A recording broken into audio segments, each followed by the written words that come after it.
reason why I'm doing ASMR in the first place, so that we can both relax and forget about our worries. What is the most defining moment of your life thus far? This is a funny question. How do I explain this?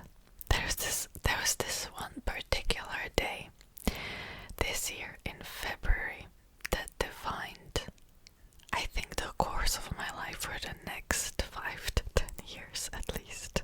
Okay, basically there was this day where I've decided that I in fact want to move to Korea one day for a longer period of time, and that I will learn and study Korean better, and that I will work on that goal.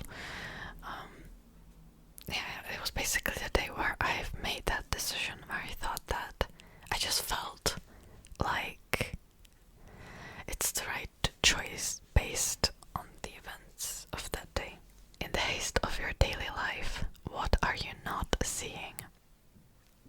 I feel like I'm just not seeing my progress, because once you're living the moment, sometimes it's hard to take a step back and just kind of, how would I say this, reflect on your life and your actions and how much you've come so far and how hard you're sometimes working, even though at least I feel like I'm not. So yeah, I feel like sometimes I can get too caught up in my own thoughts, and I don't really appreciate the present moment as well. If life is so short, why do we do so many things we don't like, and like so many things we don't do? Because, we do so many things we don't like, probably because we have to. There are things in life that are just necessary and that you have to do and go through. Why do we like so many things we don't do? Now that's another question. At least for me, I just don't have as much time for those things, or I just procrastinate, and instead of doing something meaningful, I'm like scrolling on Instagram, because it's easier than, for example, like, I don't know, reading a book, right? And that comes from a person who enjoys reading. So sometimes we just get caught up in our own life, and we just don't do the things that we like as much. What lifts your spirits when life gets you down? I think just taking my mind off things through reading books, watching movies, hanging out with friends, talking to people, and maybe sharing some hardships, just so we know that we're not alone, Have you ever regretted something you did not say or do? I try not to have too many regrets, but there are like things like, for example, back in uni, I had a crush on somebody, and I never spoken out. I never told how I felt, and it's kind of like, how different my life would be if I would actually, confess my feelings. Maybe I would get rejected anyway. It's very plausible, but I'm just thinking, well, I guess it was meant to be that way. I try not to have too many what ifs, and what if I wouldn't have met this person, stuff like that. I try not to do that. By the way, my camera died already. This is going to be a fun video. I'll manage. I have like 2 batteries, and all of them are dead for some reason. reason, so I'm like switching between the two after like a few minutes. This will be fun. Anyways, has your greatest fear ever come true? What is my greatest fear? I don't think that I hope that it will not come true. I think my greatest fear is just to be completely left alone with no family, no friends, no one. And yeah, that luckily didn't come true, and I hope it never will. Why do we think of others the most when they're gone? I don't do that, actually. I don't take people for granted, and I always make sure that they know that I appreciate them. So I don't think of people the most when they're gone. Simple as that. What is your most beloved childhood memory? My most beloved childhood memory? I have many, though. Like, when I would hang out at my grandparents' house and we would just play games. I have like a really precious memory of my 8th Christmas. For some reason, I was just really happy in that moment. I do have like a lot of good memories. I cannot pick one, I feel like. Yeah. Is it more important to love or be loved? Both. Both. I used to be somebody that thought, oh, it's more important to love because, I mean, that's what I can control, right? But right now I just know that it's important to love and be loved at the same time, just so it would be equal, you know? Like, you need that balance. Otherwise, one-sided love can drain you completely. So, if it all came back around to you, would it help you or hurt you? Okay, I had to take a minute. Like, if all my actions, if all my karma would get back around me, would it help me or hurt me? I hope that it would help me, but I don't know. I mean, I hope that it would help me. Okay, that's all I can say.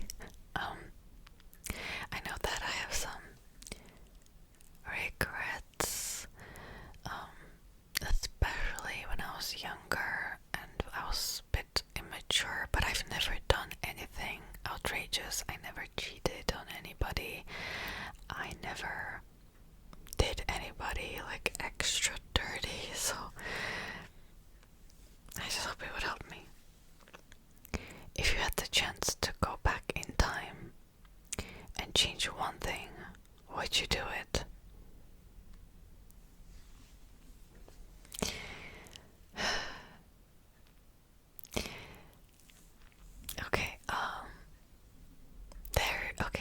I would go back in time and I would change one small thing. But I would still, I would not change the entire thing. Okay. I'm gonna say it, okay. I would end my relationship a year sooner. Instead of almost 3 years. Sorry, instead of almost 4 years, it should have been like 3 years. It's very personal, okay? Don't tell anybody. But yeah, I think there was a moment a year prior to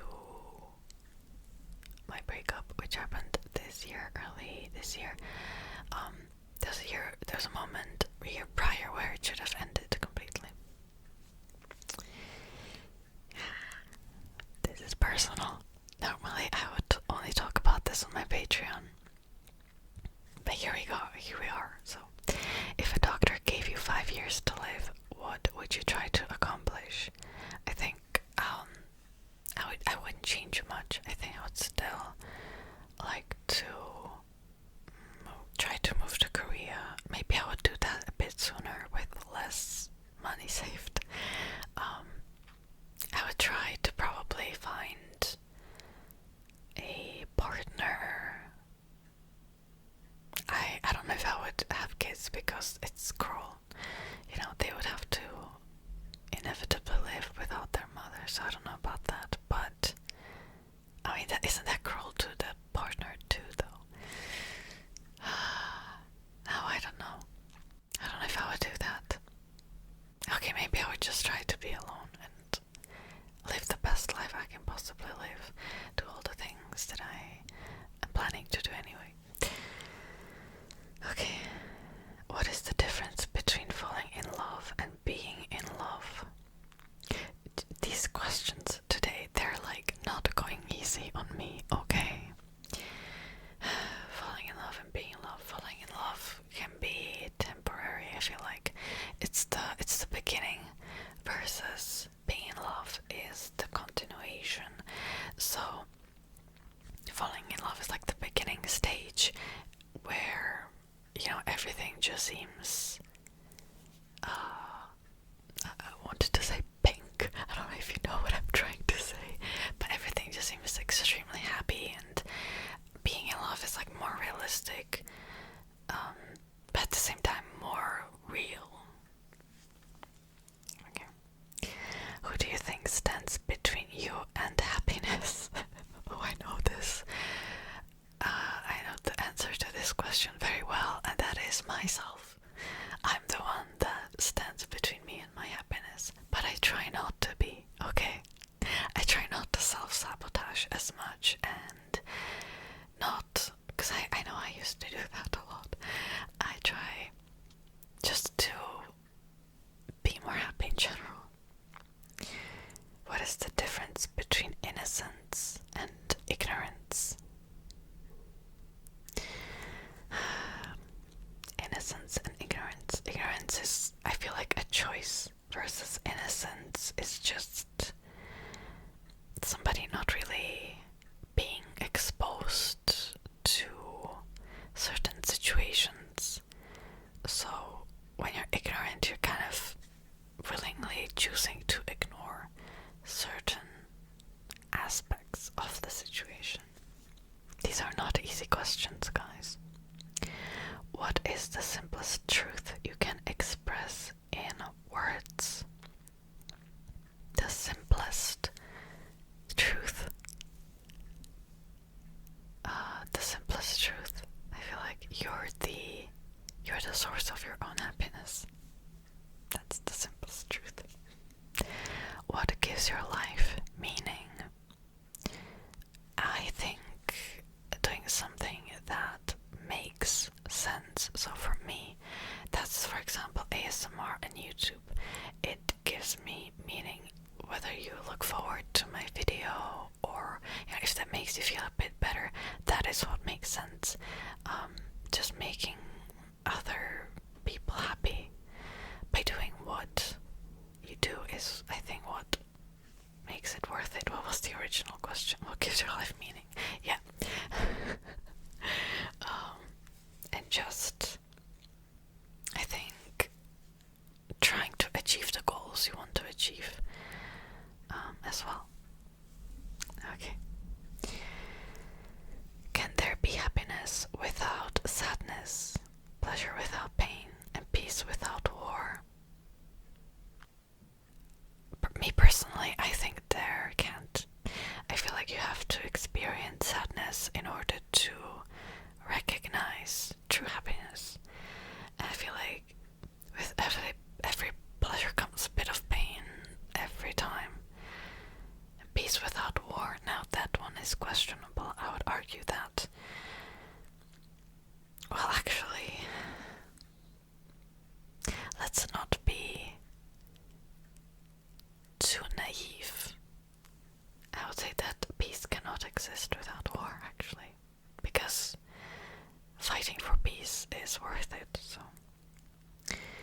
what's the one thing you'd like others to remember about you at the end of your life? I think I would just like them to remember my actions and what I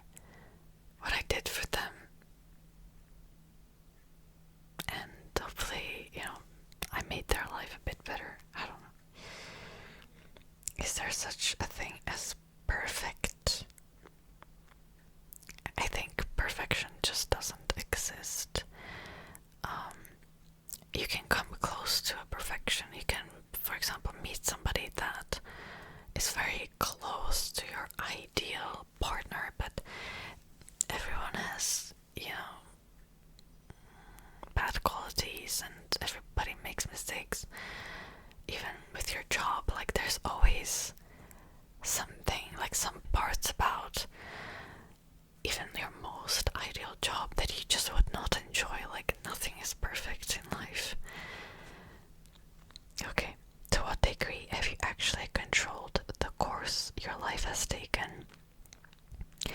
I feel like these days I am the pilot of the plane. I try to make active decisions to make my life better, and I used to be somebody that just went with the flow and hasn't done anything to change it, and then I tried to control everything about my life.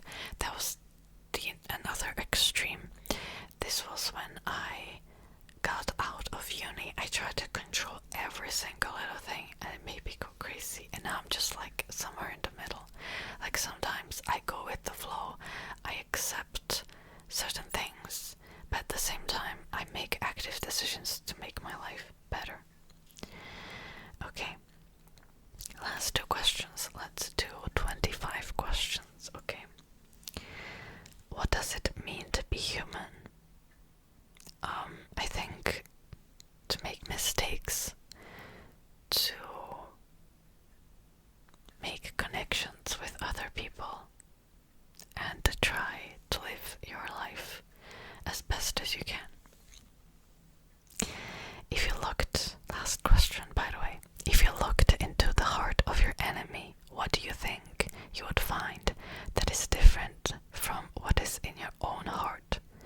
So, thank you so much for watching.